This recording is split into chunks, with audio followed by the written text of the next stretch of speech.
नमस्ते जी। जी, मेरा प्रश्न ये है कि मैं तो अब तक ये ही पढ़ती आई हूँ कि आत्मा और परमात्मा, आत्मा परमात्मा का अंश है। आप कह रहे हैं जी, इसका कोई संबंध नहीं है। अंश नहीं है, बिल्कुल अलग है। जैसे केला और तरबूज दो अलग अलग चीजें हैं। जी, केला तरबूज का अंश नहीं है, ऐसे जी, आत्मा भी ईश्वर का अंश नहीं है। अगर अंश होता तो दोनों के गुणकर्म एक जैसे होते। वो तो समझाया आपने, लेकिन पढ़ा अब तक यही था कि मैं ठीक बात। परमात्मा का अंश हूँ, परमात्मा जी, का अंश हूँ। हाँ, तो ये ठीक नहीं है, सिद्धांत गलत हाँ, है। नहीं जी आपने हाँ, समझाया, वो तो समझ में बहुत अच्छा आया। धन्यवाद जी, जी, धन्यवाद। जी। और कोई शंका हो तो बताइए। ये जानना चाहता हूँ, आज के टाइम पे अपन जो ईमानदारी से कोई भी काम कर रहा है या कुछ, तो आदमी सच्चाई ईमानदारी से उसको बेवकूफ ज्यादा समझते हैं। ठीक बात है, वो ऐसे ही समझेंगे। अभी संसार का माहौल खराब है, और जो ईमानदार आदमी होता है दुनिया वाले उसको मूर्ख समझते हैं, उसको मूर्ख बनाते हैं, उसको परेशान करते हैं, उसको तंग करते हैं, क्योंकि वो ये सारे लोग नास्तिक हैं। ये ईश्वर को नहीं जानते कि ये अच्छे लोगों को जो परेशान कर रहे हैं इनको सुअर कुत्ता बनना पड़ेगा, बैल हाथी बनना पड़ेगा, इसका दंड मिलेगा।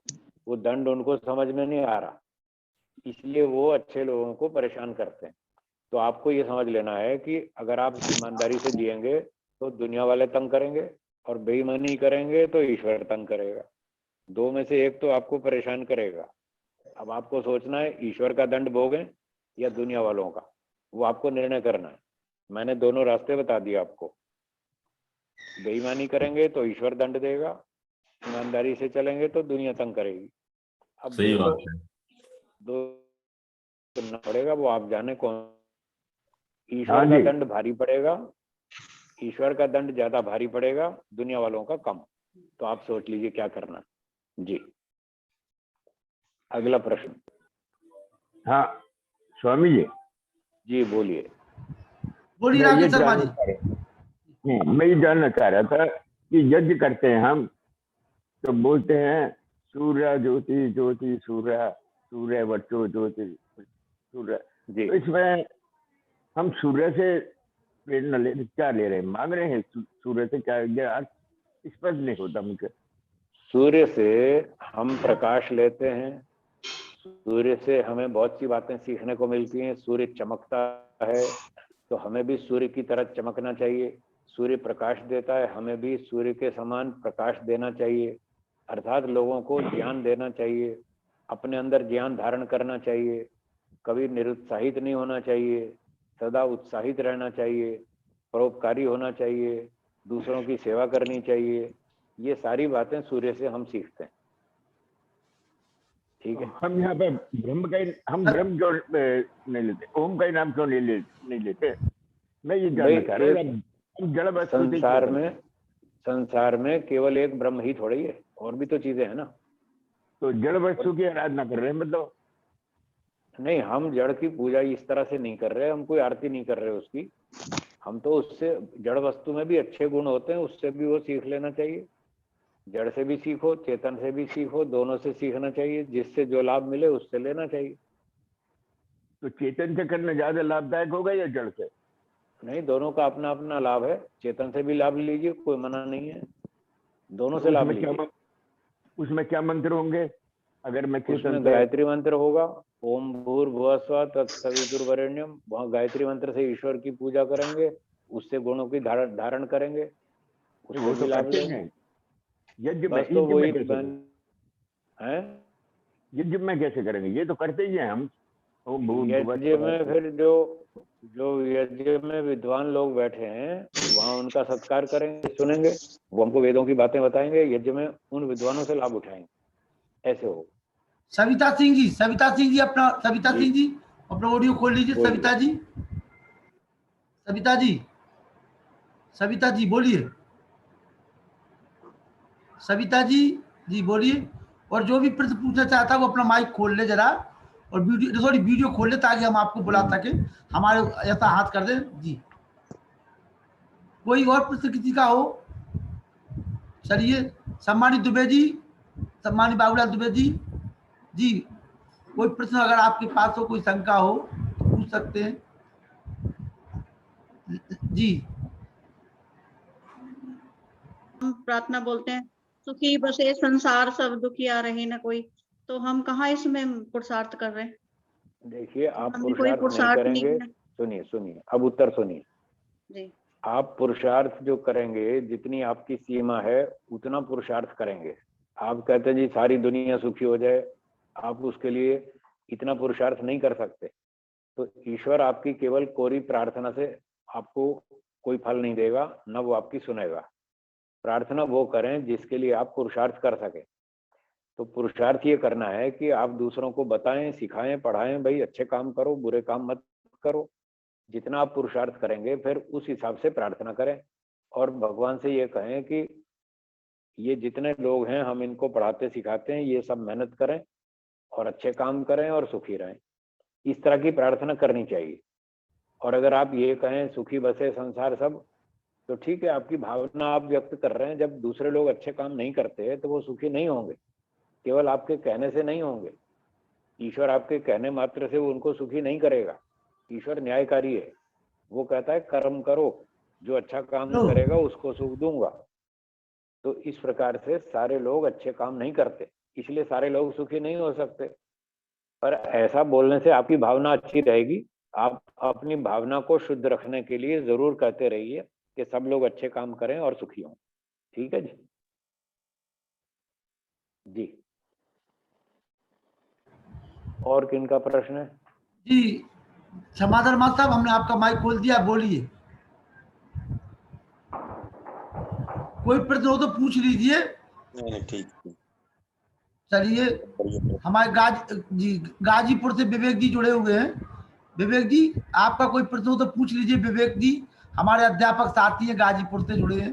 जी विवेक जी, माइक खोल लीजिए। विवेक जी अपना पहले माइक खोलिए, मैं यहाँ से टच कर रहा हूँ। विवेक जी माइक खोलिए अपना, अनम्यूट कर लीजिए। तो जी विवेक जी बोलिए।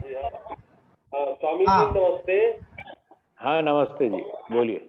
हम पेशे से शिक्षक हैं और हम विद्यालय में बहुत अच्छा कार्य करते हैं, मन लगा के करते हैं। और लेकिन उसके बदले में हम तो सरकार से वेतन लेते हैं, तनख्वाह लेते हैं, ईमानदारी से कार्य करते हैं। तो यह कार्य जो हम कर रहे हैं, हम ऐसा कर रहे हैं कि नहीं कर रहे नहीं पता, लेकिन मुझे आत्म संतुष्टि होती है कि मैं बेहतर कर रहा हूँ। तो ये मेरे लिए किस तरह का फलदायी होगा? या इस तरह कैसे, मतलब आप अच्छा काम कर रहे हैं, पढ़ाते हैं, शिक्षक हैं, मेहनत से ईमानदारी से काम करते हैं, आपको अच्छा फल मिलेगा। एक तो अभी वेतन मिलता है दाल रोटी खाने को, और आगे भी अच्छा जन्म मिलेगा। ईश्वर अच्छे कर्म का अच्छा फल देता है। विद्या पढ़ाना तो अच्छा काम है, बहुत बढ़िया काम है, इसका अच्छा फल मिलेगा। जी वैसे धन्यवाद। कार्य करने से तो तत्काल ही लगता है कि जस हमारा बढ़ता है। पिछले साल हमारे विद्यालय में संख्या कम थी, अब तो 200, 250, 300 हो गए हमारे यहाँ बच्चे। तो आपने काम अच्छा किया, इसलिए संख्या बढ़ गई। जी जी, जब काम अच्छा करेंगे तो विद्यार्थी बढ़ेंगे, संख्या बढ़ेगी। और लाखन जी की और हमारी बेटी भी वहाँ गुरुकुल छोटीपुरा में पढ़ती रही। मेधा नाम है मेरी बेटी का। जी जी जी, वो आपकी सेवा में भी रही है, जब वहाँ रुकते रहे, चर्चा करती रही आप। जी जी, बहुत अच्छा, बहुत बढ़िया, धन्यवाद। धन्यवाद विवेक जी। जी विवेक जी धन्यवाद। मैं निवेदन कर रहा हूँ, कटियार साहब हमारे संरक्षक हैं, बैंक से सेवानिवृत्त बैंक के मैनेजर हैं। निवेदन करूंगा मैं अपने अभिलाष चंद्र कटियार जी हमारे, वो आए और दो शब्द जो है कहें, और कोई प्रश्न हो तो पूछ लें। कटियार साहब जी हमारे बड़े भाई हैं। जी भाई साहब बोलिए। भाई साहब, जी भाई साहब वो बंद कर दिया आपने, अपना माइक बंद कर दिया, फिर से खोल। जी जी जी, टच करिए आप, फिर से टच करिए। जी भाई साहब खोल गया, बोलिए। हाँ स्वामी जी नमस्कार। स्वामी जी चरण स्पर्श। हाँ नमस्ते जी। अच्छा सर, आपका ये जो है संदेश सुना आज जी, और बड़ा प्रेरक था। कई चीजों का समाधान हुआ और मैं समझता हूँ कि सभी लोगों ने इसका लाभ उठाया होगा जी। बहुत बहुत धन्यवाद। धन्यवाद धन्यवाद। हमारे संरक्षक थे अभिलाष चंद्र कटियार जी, बैंक मैनेजर, और यतेंद्र कुमार कटारिया जी धनौरा से हैं, हापुड़ से अगर कोई प्रश्न हो, स्वामी जी को नमस्ते करना चाहते तो नमस्ते कर ले, चरण स्पर्श कर ले। यतेंद्र कुमार कटारिया जी।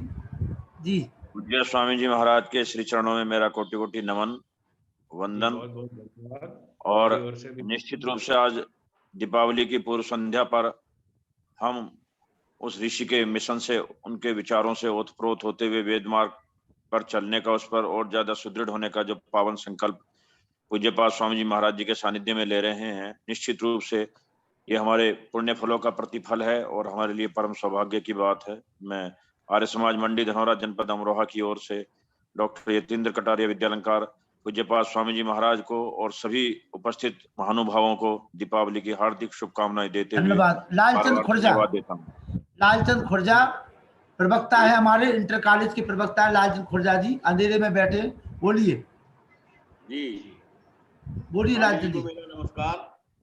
और उससे अधिक आपको, आप इतना ये समय दे रहे हैं, लोगों का समय भी आप जो ले रहे हैं, और ये बहुत बड़ी बात है कि एक अच्छे काम में और हमें सब कुछ अलग से समय देने की आवश्यकता नहीं पड़ रही, जो हमें प्राप्त हो रहा है।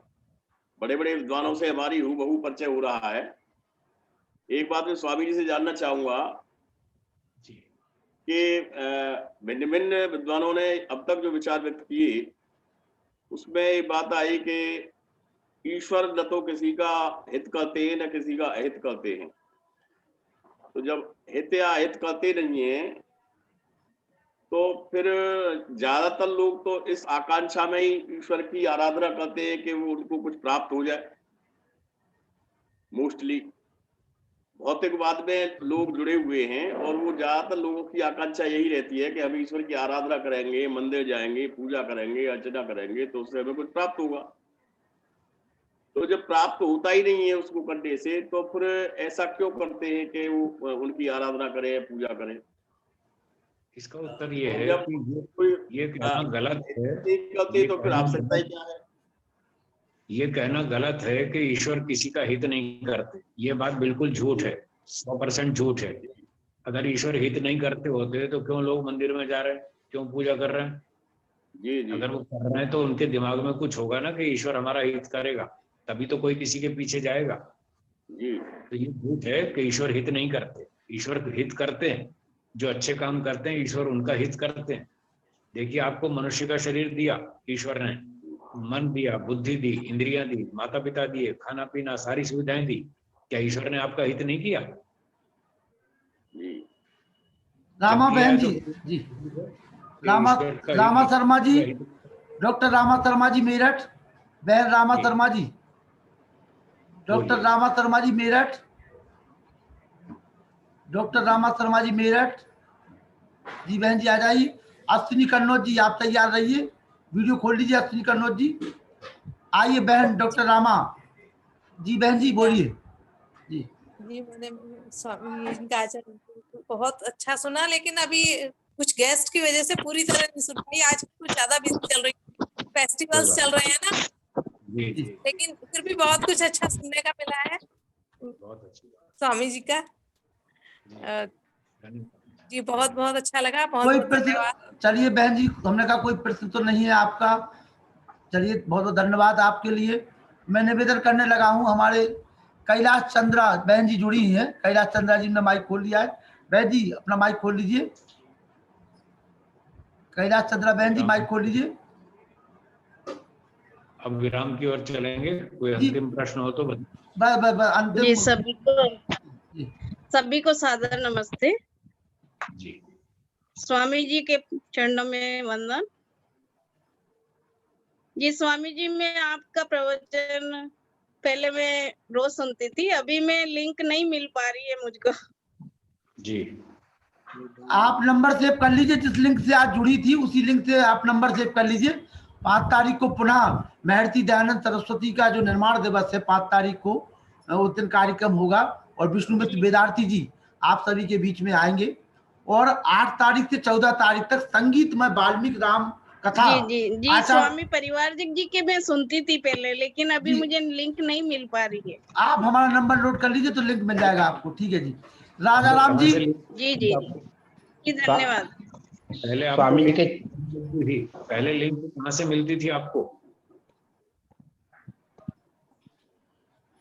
जी मैं ईश्वरानंद जी से जुड़ी हुई थी ये गुजरात वापस से। कहिए, वापस उन्हीं से कहिए, वो आपको लिंक देंगे। वापस उनसे संपर्क करें, वो आपको लिंक दे देंगे। जी ठीक है, चलिए जी जी अब हम समापन की ओर है। जी धन्यवाद। समापन की ओर जा रहे हैं। राजा राम जी कोई स्वामी जी के चरणों में कोटि कोटि नमन। मेरा क्वेश्चन ये है कि हम परमात्मा को सीधे प्राप्त करना चाहते हैं, अलग अलग पूजा अर्चना करते हैं, तो मैं अभी तक इस निर्णय में नहीं पहुंच पाया हूं कि वास्तव में परमात्मा से सीधे कैसे जुड़ पाए, जिससे मन को शांति मिले। उथल पुथल मची रहती है, कहीं हम इनकी पूजा करते हैं, कहीं हम इनकी पूजा करते हैं। तो मेरा एक ही क्वेश्चन है कि वास्तविक सत्य क्या है, क्योंकि अलग अलग लोग अलग अलग उससे बताते हैं कि नहीं ऐसा करो ऐसा करो। तो वास्तव में परमात्मा जो है, क्योंकि हमारे जो देवी देवता हैं वो तो अलग मतलब निचले स्तर की है, पर वास्तविक परमात्मा जिसको हम वास्तव में उस परमात्मा स्वरूप से जुड़ना चाहें, तो उसका मार्ग क्या है? उसका मार्ग है महर्षि पतंजलि का अष्टांग योग। महर्षि पतंजलि जी ने जो अष्टांग योग बताया है वही एक रास्ता है। तो वेदों के अनुसार आपको अष्टांग योग थोड़ा समझना सीखना पड़ेगा, उससे आपको फिर वो शांति मिल जाएगी जो आप चाहते हैं। जी जी प्रणाम स्वामी जी। चलिए अगर अगले ईस आरजी पतंजलि राज प्रभारी हरियाणा, ईस आरजी आप आ जाइए, फिर मैं समापन कर रहा हूँ। ईस आरजी राज्य प्रभारी पतंजलि हरियाणा, पूरी टीम के साथ कल भी जुड़े थे, आज भी जुड़े हैं। ईस आरजी सम्मानित पंडित बाबूलाल द्विवेदी जी अगर कुछ कहना चाहे तो माइक खोल लीजिए अपना, मैं समापन कर रहा हूँ। ईस आरजी श्री राम जी माइक हमारा जी, बोलिए दुबे जी, बोलिए। आवाज आ रही है? हाँ आवाज आ रही है आपकी, बोलिए दुबे जी, बोलिए। आवाज आ रही? हाँ बोलिए। ईश्वर के बहुत अच्छा प्रवचन रहा। और वास्तविकता तो यह है, if you live in life of prayer then God is present everywhere for your help. इसलिए हमें ईश्वर के संदर्भ में कोई शंका करनी ही नहीं चाहिए, क्योंकि ये यहाँ पर जो भी जो है यहाँ ये हम सुन चुके हैं, सुन रहे हैं, वह प्रश्न है, राम ऐसा है वो प्रश्न। इसलिए उसके साथ हमें किसी प्रश्न की चीटी के साथ किसी प्रश्न की कोई आवश्यकता ही नहीं है। धन्यवाद जी, धन्यवाद। तो प्रश्न इंकार जी, धन्यवाद। प्रश्न माने होता है सम्यक रूप से जो नहा चुका हो वार्तालाप को सुनकर के, ये प्रश्न है। प्रश्न तीन शब्द हमारे यहाँ आते हैं, प्रश्न प्रार्थना। चलिए दुबे जी अपना माइक खोलिए, मुनि जी और स्वामी जी का आभार व्यक्त कर मतलब शांति पाठ हो जाए। प्रश्न का मतलब होता है जो अच्छी तरह से नहा लिया हो, स्नान कर लिया हो, प्रगल्भता में जो ये प्रवचन है, इस प्रवचन की प्रगल्भता में पूर्ण रूप से नहा चुका हूँ, इसलिए प्रश्न का कोई औचित्य नहीं होता। धन्यवाद दुबे जी, धन्यवाद। कार्यक्रम अच्छा लगा आपको? बस इतना बोल दीजिए जी। बहुत सुंदर, बस क्या भटक। हाँ ठीक, धन्यवाद दुबे जी। जी दुबे जी शांति पाठ करिए। स्वामी जी की नमस्ते, सादर चरण स्पर्श। जी नमस्ते। आज का इतना स्पष्ट आपका वक्तव्य होता है, इसके बाद भी हम लोगों को प्रश्न करने की कोई गुंजाइश नहीं बचती है। और प्रश्न अगर हम कर रहे हैं तो जैसे आपने पहले 3 पदार्थ अनादि बता दिए हैं, उनके ऊपर अगर हम विचार लगा लें तो फिर हमारा कोई प्रश्न ही नहीं रह जाता है। चलिए, प्रश्न करने की उनकी भावनाएं होती हैं। समाधान आपने बहुत अच्छे से किया और मैं आपको पुनः नमस्ते करूंगा। धन्यवाद। जो भी कार्यक्रम आगे के हमारे चलेंगे, सभी महानुभावों से विनम्र निवेदन है कि आप यथा समय उससे कार्यक्रम में सूचना दुबे जी, मैं सूचना दे दूं सभी के लिए, स्वामी जी के चरणों में नमन करते हुए। 5 तारीख को महर्षि दयानंद की देन समाज के लिए क्या है, इस विषय को लेकर के व्याख्यान रहेगा पंडित विश्वामित्र वेदार्थी जी का। और 8 तारीख से 14 तारीख तक वाल्मीकि रामायण संगीतमय। मेरा वादा है आप लोगों को बड़ा आनंद आएगा। और पुनः जब बीच में इस हफ्ते के बाद पुनः हम स्वामी जी से 1 महीने के बाद 2 महीने के बाद जब भी स्वामी जी के पास समय होगा, स्वामी विवेकानंद जी के चरणों में हम फिर निवेदन करेंगे, आपको फिर से एक नए विषय के साथ जोड़ेंगे। शांति पाठ कराई देवी जी। ठीक है।